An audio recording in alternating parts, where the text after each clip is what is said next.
Before the gods had physicians, two mysterious riders appeared in the sky, and they could restore what death had taken. They were the Ashwini Kumaras. They arrived before dawn. They moved faster than thought, and wherever suffering called, they came. They could return youth to the old, sight to the blind, and movement to the wounded. They were Nasatya and Dasra, the divine twin horsemen. But their story does not begin in a hospital or on a battlefield. It begins with the sun, and a woman who could no longer bear his light. In that ancient world, the sun was not merely a glowing object in the sky. He was Vivaswat, the radiant Surya.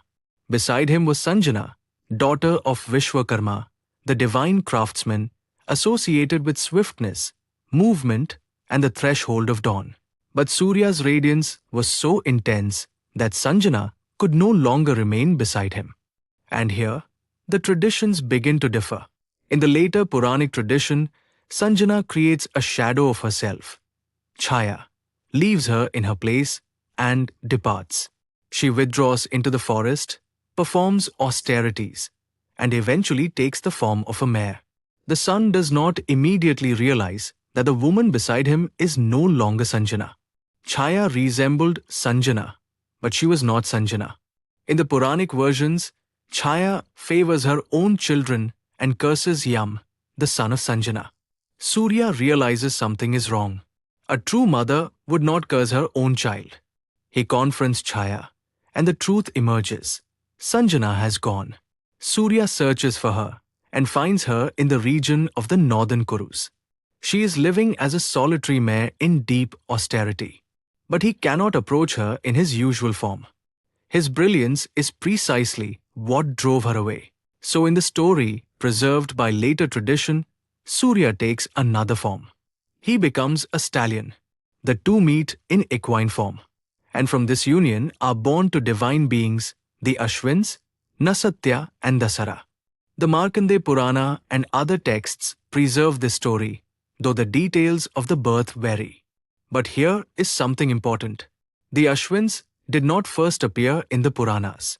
They are already present in the Rigveda, already divine, already associated with horses, already riding through the heavens, already healing.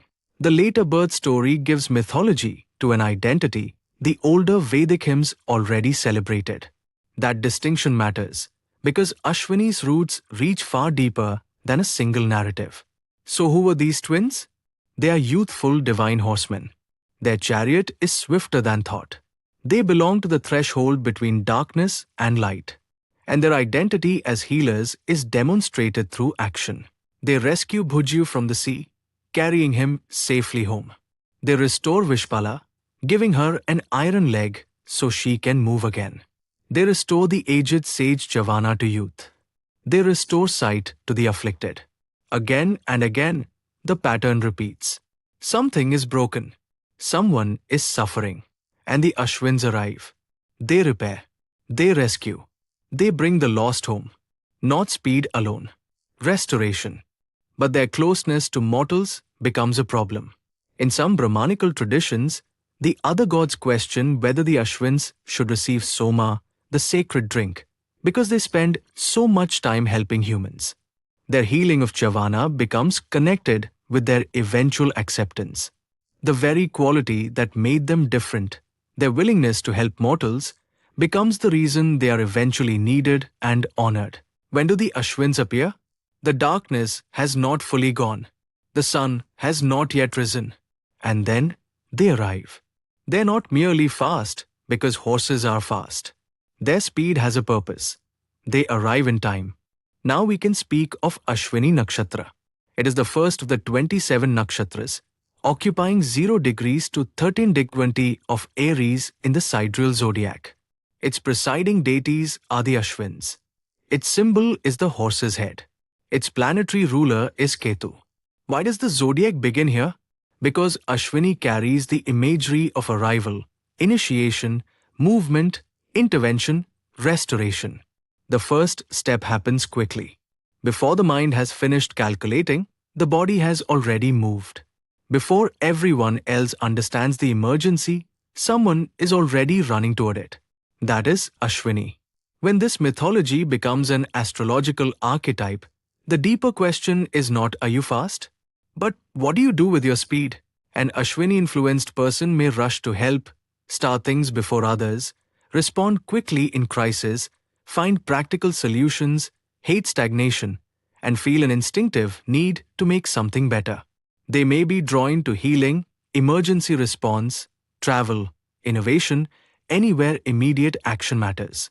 But astrology should not be used to say, you will become a doctor. The broader archetype is the one who responds.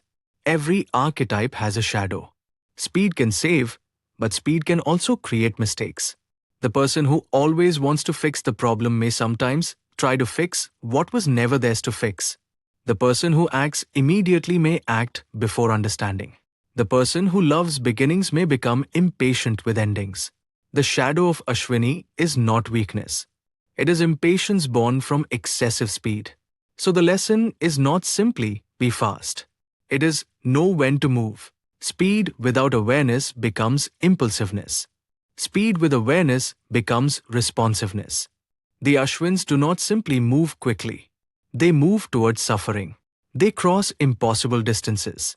They restore what has been damaged. They bring people home. The first nakshatra is not just the star of beginnings. It is the star of swift intervention. The moment when something inside you says, I cannot remain here. Something must change. If Ashwini is your Jan Nakshatra, ask yourself, am I the person who arrives when something needs to be done? Do people come to me in emergencies? Do I offer solutions before being asked? Do I become frustrated when progress is slow? Do I feel alive when something new begins? And can I learn to slow down without losing my ability to act? The goal is not to destroy Ashwini's speed. It is to give that speed direction. The story of Ashwini begins with a horse, continues with two divine riders, and ends with a lesson about healing. The horse moves. The healer responds. The dawn arrives. And what was broken begins to become whole again. So carry this, move quickly, but let compassion decide where you are going. Because the greatest gift is not being the fastest person in the room. It is being the person who arrives when someone needs you. This is Nakshatra Katha. 27 stars, 27 stories, and perhaps 27 different ways of understanding ourselves. Next, Bharni, the star of Yam, the bearer of what life asks us to carry.